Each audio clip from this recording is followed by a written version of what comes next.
ದಿವಸ ಯಶ್ ಅವರು PAN India star ಅಂತಿದ್ವಿ. ಈಗ ಪ್ಯಾನ್ ವರ್ಲ್ಡ್ ಆಗುವಂಥ ಟಾರ್ಗೆಟ್ ಏನಿತ್ತು ಅದನ್ನು ರೀಚ್ ಆಗೋವಂಥದ್ದಲ್ಲಿ ಒಂದು ಟೀಸರ್ ಬಿಟ್ಟಿದ್ದಾರೆ.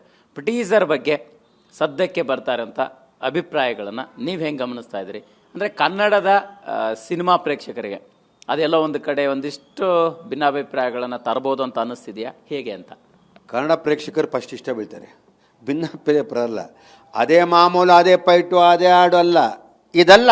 ಇದು ಬೇರೆ ರೀತಿ ಮಾಡಿ ಇವತ್ತು ಯೂತ್ ಟ್ರೆಂಡ್ ಚೇಂಜ್ ಆಗಿದೆ, ಬೇರೆ ರೀತಿ ಮಾಡಿ ತೋರಿಸ್ಕೊಟ್ಟಿದ್ದಾರೆ. ನಾವಿನ್ನೂ ತಿರ್ಗಾ ಅದೇ ಮಾಡೋಕೋಗ್ಬೇಡಿ, ಬೇರೆ ರೀತಿ ಬನ್ನಿ ಅಂತ ಇದು ಇನ್ನೊಂದು ಜಸ್ಟ್ ಟ್ರೈಲ್ ಆಗಿಬಿಟ್ಟಿದ್ದಾರೆ. ಒಂದು ಪೋಸ್ಟ್ ಬಿಡ್ತಾರೆ, ಒಂದು ಹೀರೋಯಿನ್ ಬಿಡ್ತಾರೆ, ಅವ್ರದ್ದೊಂದು ಸ್ಟ್ಯಾಚ್ಯೂ ಬಿಡ್ತಾರೆ.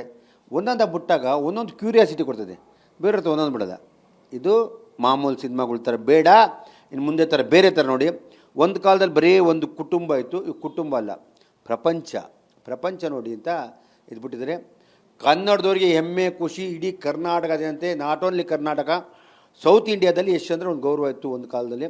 ಇವತ್ತು ವರ್ಲ್ಡ್ ಲೆವೆಲ್ ಇದೆ. ಇವತ್ತು ನಾರ್ತ್ ಇಂಡಿಯಾದಲ್ಲಿ ಯಶ್ಗೆ ತುಂಬ ಫ್ಯಾನ್ ಇದ್ದಾರೆ. ಅದಲ್ಲದೆ ಜಪಾನಿಂದ ಅವನಿಗೆ ಜಪಾನ್ ಫ್ಯಾನ್ಸ್ ಎಸ್ಟೇಷನ್ ಇದೆ, ತುಂಬ ಕಡೆ ಇದೆ. ಯಾಕೆ ನಾನು ಕಣ್ಣಾರೆ ನೋಡಿರೋದು ವಿಡಿಯೋ ಮುಖಾಂತರ, ಇದು ಯಾರಿಗೂ ಹೇಳಲ್ಲ. ಎಷ್ಟು ಹಿಂಗಿದೆ ಹೇಳ್ಕೊಳ್ಳಲ್ಲ.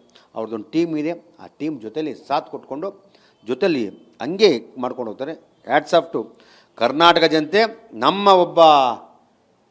ಒಂದು ನಟ ಯಶ್ ಭಯಂಕರ ಇವತ್ತು ಆ ಮಟ್ಟದಲ್ಲಿದ್ದಾರೆ ಅಂದರೆ ನಾವೆಲ್ಲ ಹೃದಯಪೂರ್ವಕವಾಗಿ ಹಾರೈಸ್ತೀವಿ, ಪ್ರೀತಿಸ್ತೀವಿ ಅಂತ ಹೇಳಿ. ಸರ್, ಈಗ ಪರ್ಟಿಕ್ಯುಲರ್ ಆಗಿ ಈ ಸಂದರ್ಭಕ್ಕೆ ಅಂದರೆ ಯಶ್ ಅವರ ಆರಂಭದ ಜರ್ನಿ ನೋಡಿದ್ರಿ. ಆರಂಭದಲ್ಲಿ ಯಶ್ ಹೇಗಿದ್ರು, ಹೇಗೆ ಕನಸು ಕಾಣ್ತಾ ಇದ್ರು, ಹೇಗೆ ಅವರು ಸಿನಿಮಾಗಳಿಗೆ ಸ್ಟ್ರಗಲ್ ಮಾಡ್ತಾ ಇದ್ರು. ಅವರು ಕೂಡ ಅಂದರೆ ಪಾಸಿಟಿವ್ ಅಷ್ಟೇ ಅಲ್ಲ, ನೆಗೆಟಿವ್ ಕೂಡ ಇಂಡಸ್ಟ್ರಿಯಲ್ಲಿ ನೋಡಿದ್ದಾರೆ, ಜೀವನದಲ್ಲಿ ನೋಡಿದ್ದಾರೆ.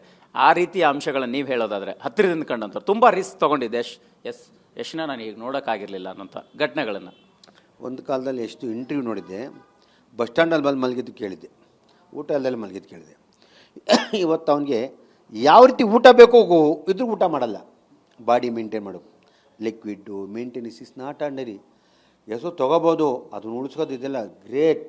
ಎಲ್ಲದನ್ನು ಕೈಗೆ ಕಟ್ಟಬೇಕು, ಬಾಯಿಗೆ ಕಟ್ಟಬೇಕು, ಎಲ್ಲ ಥರ ಕಟ್ಟಬೇಕು. ಯಶ್ನ ತುಂಬ ಜನ ಟಾರ್ಗೆಟ್ ಮಾಡ್ತಾರೆ. ಯಾವುದ್ರಲ್ಲಾರು ಯಶ್ನ ವೀಕ್ ಮಾಡಬೇಕು ಅಂದರೆ ಯಾವ ವೀಕ್ನೆಸ್ಸು ಯಶಲ್ಲಿ ಇಲ್ಲ. ಎನಿ ವೀಕ್ನೆಸ್ ಯಶಲ್ಲಿ ವೀಕ್ನೆಸ್ಸೇ ಇಲ್ಲ. ಅವನ ಟಾರ್ಗೆಟ್ ಸಿನಿಮಾ. ನಾನು ಸೌತ್ ಇಂಡಿಯಾ ಗೆದ್ದಾಯಿತು, ನಾರ್ತ್ ಇಂಡಿಯಾ ಗೆದ್ದು ಪ್ಯಾನ್ ವರ್ಲ್ಡ್ ಗೆಲ್ಲಬೇಕು. ನನ್ನ ಕರ್ನಾಟಕ ಒಬ್ಬ ಹೀರೋ, ಒಬ್ಬ ಕನ್ನಡಿಗ, ಒಬ್ಬ ಮಣ್ಣಿನ ಮಗ ಇವತ್ತು ಮಾಡೋನೆ ಅಂದರೆ ಅದು ಖುಷಿ ಬೀಳ್ತಾನೆ. ಅವ್ನ ಟಾರ್ಗೆಟ್ ಅಷ್ಟೇ ಸಿನಿಮಾ ವಿಷನ್ನು. ಅವನು ಬೇರೆ ಏನು ಯೋಚನೆ ಮಾಡಲ್ಲ. ಅವ್ನು ನೋಡಿ ಊಟ ಇಲ್ದಲ್ಲೇ ಮಲ್ಗೋನೇನಿಲ್ಲ. ಇವತ್ತು 5 ಸ್ಟಾರ್ ಅಲ್ಲ, ಯಾವ 7 ಸ್ಟಾರ್ 8 ಸ್ಟಾರ್ ಊಟ ಅವ್ನು ಮಲ್ಗೋಕ್ಕೆ ಟೈಮ್ ಮಲ್ಗೋದು ಇಲ್ಲ. ಕೆಲಸ ಮಾಡ್ತಾನೆ, ಬಂದು ಎಡಿಟಿಂಗ್ ಮಾಡ್ತಾನೆ, ನೋಡ್ತಾನೆ ಇದಿಲ್ಲ ಇದು ಏನು ಮಾಡಬೇಕು ಯೋಚನೆ ಮಾಡ್ತಾನೆ. ಡೈರೆಕ್ಟ್ರು ಇವತ್ತು ಇದ್ದರೆ ಅವನ ಹತ್ರಷ್ಟು ಯೋಚನೆ ಮಾಡ್ತಾರೆ. ಅವನೇನಿಲ್ಲ, ಅವನೊಂಥರ ಅಮೇರಿಕಾ ಜಪಾನ್ ಥರ ಯಶ್, ನಮ್ಮ ಥರ ಅಲ್ಲ. ಅವನು ಎಲ್ಲೋ ಹೋಗ್ಬಿಟ್ಟ ನಾವು ಖುಷಿ ಬಿಡ್ತೀನಿ. ಅವನು ಇವತ್ತು ಹೇಳಿದ್ನಲ್ಲ, ಅವನು ಬೆಳೀತಾ ಇರೋ ರೀತಿ ನೋಡಿದ್ರೆ ನಮಗೆ ನಮ್ಮ ಹುಡುಗ ಬೆಳೀತಾವ ನಮ್ಮ ಆಸೆ. ಯಾಕೆಂದರೆ ಇಲ್ಲಿ ನಮ್ಮವರೆಲ್ಲರೂ ಬೆಳೀಲಿ. ಅವನು ಅದೇ ಒಂದು ಸತಿ ನಾನು ಕೂತ್ಕೊಂಡು ಹೇಳಿದೆ, ನಮ್ಮ ಕನ್ನಡ ಚಿತ್ರರಂಗ ಬೆಳಿಬೇಕು ಮಂಜಣ್ಣ, ಎಲ್ಲರೂ ಬೆಳಿಬೇಕು, ಯಾರು ಯುಗ ಬೇಡ, ಒಳ್ಳೇದಾಗಿ ನಾವೆಲ್ಲ ಒಟ್ಟಾಗಿರೋಣ. ಕನ್ನಡ ಚಿತ್ರ ಮಾರ್ಕೆಟ್ ಇದೆ, ವ್ಯಾಪಾರ ಇದೆ, ನಮ್ಮ ಹೀರೋಗಳ ಬೆಲೆ ಇದೆ. ಯಾಕೆ ಅದನ್ನು ಬಿಟ್ಬಿಟ್ಟು ಬೇರೆ ಏನೋ ಯೋಚನೆ ಮಾಡ್ತೀರಾ? ಬೇರೆ ಥರ ಯೋಚನೆ ಮಾಡೋಕ್ಕೆ ಹೇಳಿ. ನೀವೆಲ್ಲ ಪ್ರೊಡ್ಯೂಸರ್ ಅಷ್ಟೇ, ಹಳೇದು ಬಿಟ್ಬಿಡಿ, ಒಳ್ಳೆ ಥರ ಯೋಚನೆ ಮಾಡಿ ಅಂತ ಈಸ್ ಒನ್ ಆಫ್ ದಿ ತುಂಬ ಸಲಹೆ ನಮಗೂ ಕೊಟ್ಟವನೇ.